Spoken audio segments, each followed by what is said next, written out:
Hi guys! So, let's start to storytelling. So, mag-storytelling naman tayo guys sa mga may sakit, diba? Kung ikaw man ay may nararamdaman sa mga katawan, at kung nalaman mo man na kung anong sakit meron ka, lalo na guys kung may cancer ka, kasi meron ako guys, kaibigan siya guys. Alam mo ba, yung kanyang dibdib, as in bulok na talaga guys. So, nasa stage 3 na daw siya. Pero alam mo ba guys, hindi siya nagpapa-check up or hindi siya nagpapaturo kasi nga guys, takot siya sa injection. Parang kagaya lang din ng kapatid ko. Takot sa injection siya. So, ayaw niya rin maglakad-lakad guys. Ayaw niya rin guys na pumila-pila. At saka guys, higit sa lahat, ayaw niya talaga guys yung mga anak niya nahihirapan kasi wala na rin siyang asawa. Hiwalay na rin siya sa asawa. So, hanggang sa nag-abroad siya, namasukan siya dito sa Pinas. So, kailan lang niya guys nalaman na may sakit siya. Nung nalaman niya may sakit siya, ayun guys, nasa stage 3 na guys. Cancer niya sa kanyang dibdib. So, nung nalaman niya guys, nalungkot siya. Syempre, nalungkot siya. Pero ang ginawa niya guys, para maiwasan na hindi kumalat ng kumalat yung sakit niya guys at yung nararamdaman niya, binago niya yung lifestyle niya guys. Alam mo kung anong ginagawa niya? Nasa tamang pagkain, nasa tamang tulog. Tapos hindi siya nanonood o nakikinig sa mga bali-balita kung ano-ano na nakakasad o nakakalungkot or balita kung ano pa mang balita yun be. So yun lang pala guys ang pinaka the best guys. Tsaka guys, habang nagagamot ka be, kahit papano, kailangan mo rin talaga maging masaya, maagang matulog. Sasabayin mo siya ng ganun eh. Bilib na ako dun sa kaibigan ko na yun guys kasi wala, ayaw niya talaga magpa-check up, ayaw niya magpaturo kasi nga takot siya sa injection. Di bali nang mabulok na yung ganyan, ganun niya, hindi talaga siya magpa-check up. So, nakikita ko guys yung aura niya, okay naman. Kahit alam mo yung tipong bulok na, kasi kung iba-ibang tao lang yun guys, di ba? May stress na, madidepress na, magbumukbuk na, malulungkot na, di ba? So, pag nalungkot ka na, doon nakakalat yung sakit mo. So, kailangan pala guys, pag nagkakasakit ang isang tao, kung leukemia ka man, may cancer ka man kung saan-saan, nakakadagdag haba ng buhay pala guys, yung mga ganun guys. Kasi nakita ko sa kaibigan ko eh. Kasi kung i-compare mo guys sa kapatid ko, nung nalaman niyang may cancer siya guys, nagmukmuk siya, tas lagi siyang nai-stress, laging tumatawag sa akin yun eh, yung kapatid ko na yun, tas lagi siya nag-aalala. Mga ganun-ganon. So, tayo pala guys, kailangan, kapag tayo nagkakaroon ng nararamdaman na sakit, syempre, active pa rin tayo. Kailangan natin magsipag, pumunta sa ospital, magpa-check up. Diba?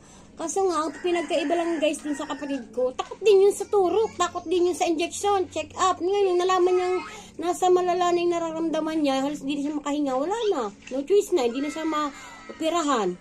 Kasi ayaw niya na, pumutok na, lumala na. Diba? So, huli na ang lahat. So, itong kaibigan ko na to naman, shout out sa'yo ate, pero hindi na kita papangalanan. Ito, ilang years na rin yung nararamdaman niya eh. 5 years? 4 years? Pero makikita mo talaga guys, yung kanyang dibdib, wala na, bulok na, as in bulok na. Baka nga nasa stage 4 na yun guys eh. Bulok na, pinakita niya sa akin, pinasilip niya. So, ayun lang, nakikita ko siya, pumapayat, pero yung aura niya, blooming, maayos. Pero sabi niya, ready naman na daw siya. Pero alam mo, kung iba-iba lang yun, di ba? Wala na yun. Dinadamdam na yun. Nagmumukmuk na, nagpukulong na. So tayo pala guys, pag ganun talaga, sasabayin mo siya ng lagi kang magsimba, magpray, iwasan ng stress, ayusin mo ang pagtulog mo, nasa tamang oras ang pagkain at pagtulog, at yung mga dati mong lifestyle guys na pagkakain ng mga junk food, mga donut, mga burger. So, iwasan mo na yun kasi number 1 na nagkakasakit ang mga tao pag ganun eh.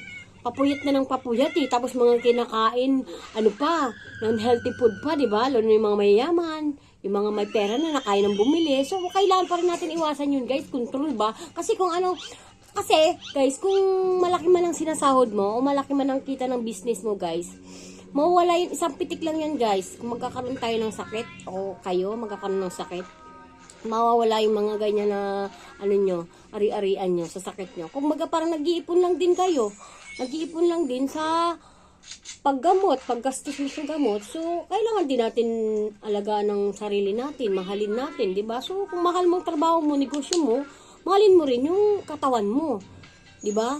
Kailangan din natin ganun kasi ito, kailangan talaga aralan din sa bawat mga Pilipino o kung sino man tao, di ba? Hindi lang Pilipino.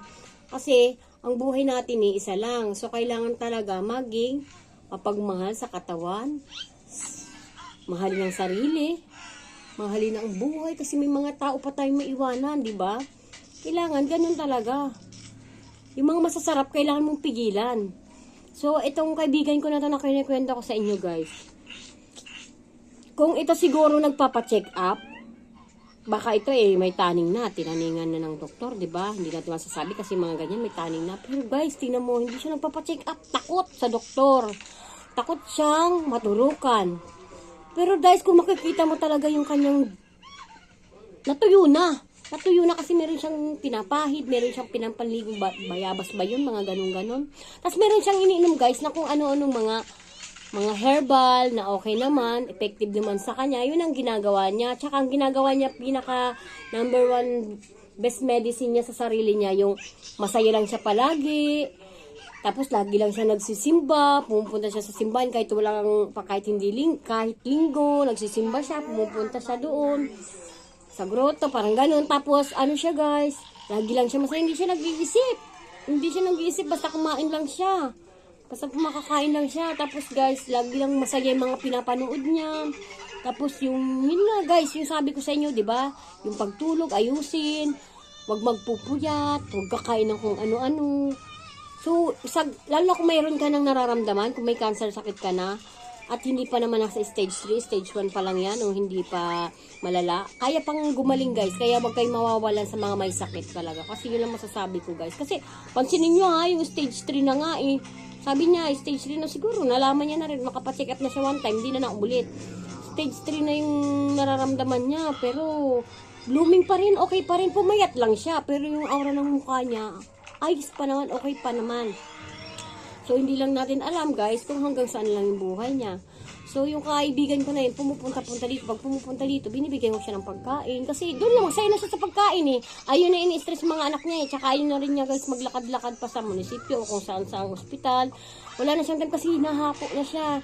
Hindi siya makahinga. Tsaka sobrang, minsan, natutuyo. Minsan, nagnanaknak. As in, wala talaga siyang ganun Kaya naaawa naman, gustong samahan. Kasi, siyempre sa ospital, kailangan mo pa rin talaga kamag-anak. Kahanapin pa rin kamag-anak.